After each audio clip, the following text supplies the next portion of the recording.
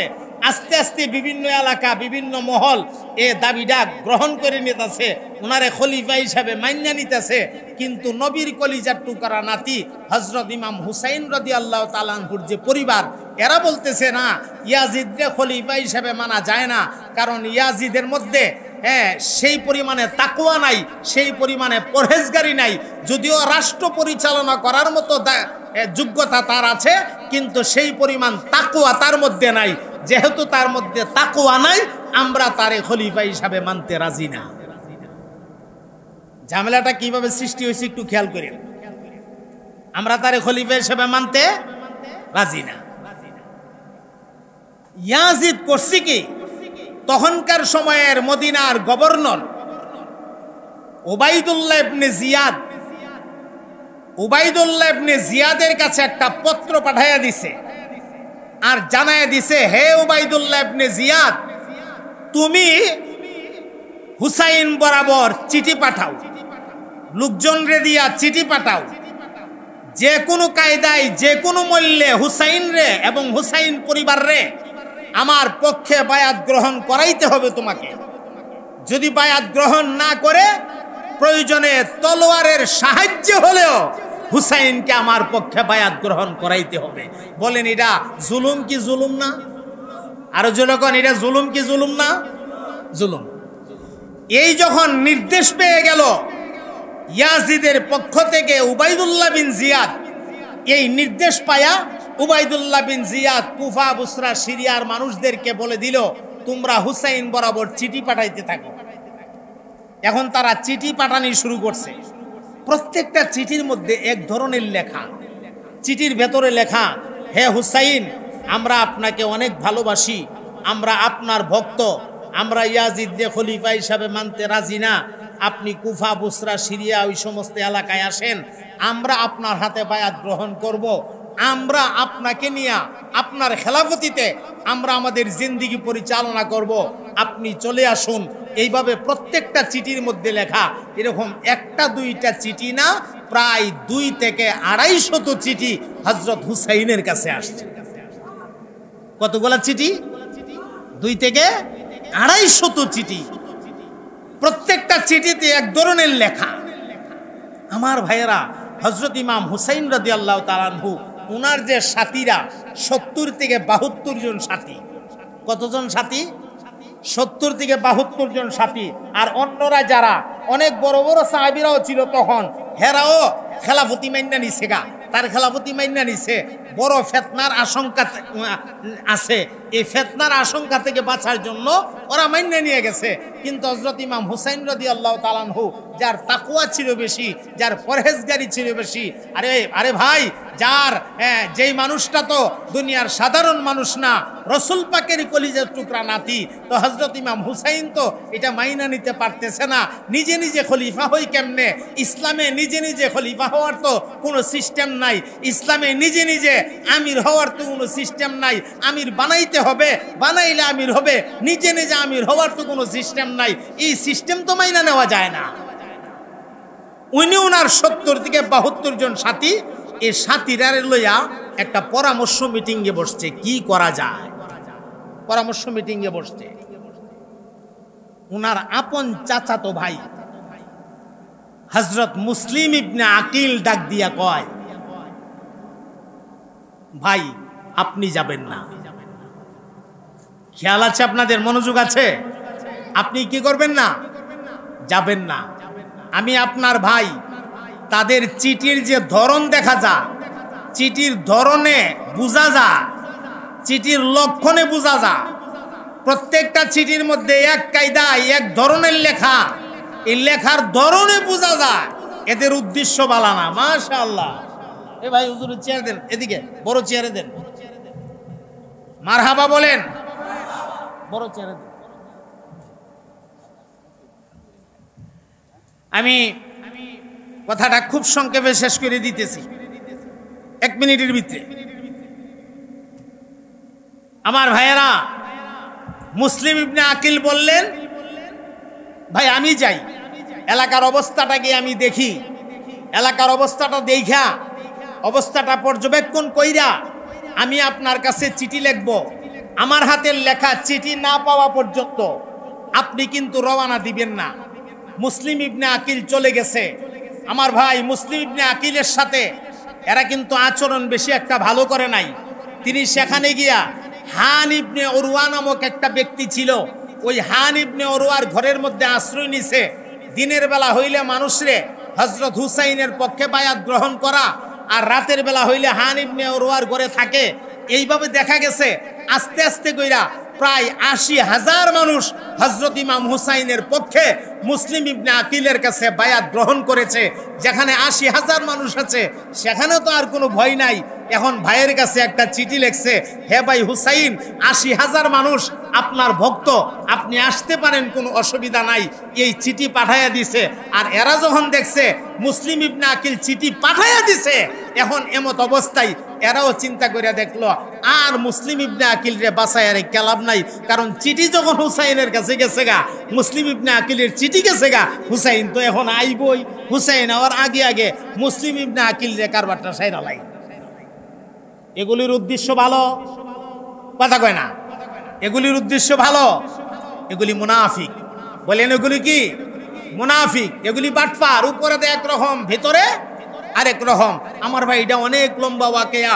এরা মুসলিম ইবনে আকিলের সাথে গাদ্দারি করেছে, হযরত ইমাম হুসাইনের সাথেও গাদ্দারি কইরা শেষ পর্যন্ত হযরত ইমাম হুসাইন রাদিয়াল্লাহু তাআলা আনহু তো শহীদই কইরা দিল। আমার সম্মানিত ভাইয়েরা, আপনারা দেখতে পাচ্ছেন মঞ্চে উপস্থিত হয়ে গেছে হযরতুল আল্লাম আল্লামা আব্দুল বাতেন কাসিমি সাহেব হাফিজাহুল্লাহ। অত্যন্ত চমৎকার বয়ান করেন, অত্যন্ত সুন্দর বয়ান করেন। আপনারা সবাই ধৈর্য সহকারে বসে হযরতের বয়ান শুনবেন এবং শেষ দোয়া কইরা আল্লাহ তৌফিক দিলে আপনারা যার যার বাড়ি যাবেন ইনশাআল্লাহ। শেষ দোয়া না কইরা কেউ বাড়িতে যাবেন না। আল্লাহ পাক তৌফিক এনায়েত করেন। সবাই মুহাব্বতের সাথে বলেন আমিন।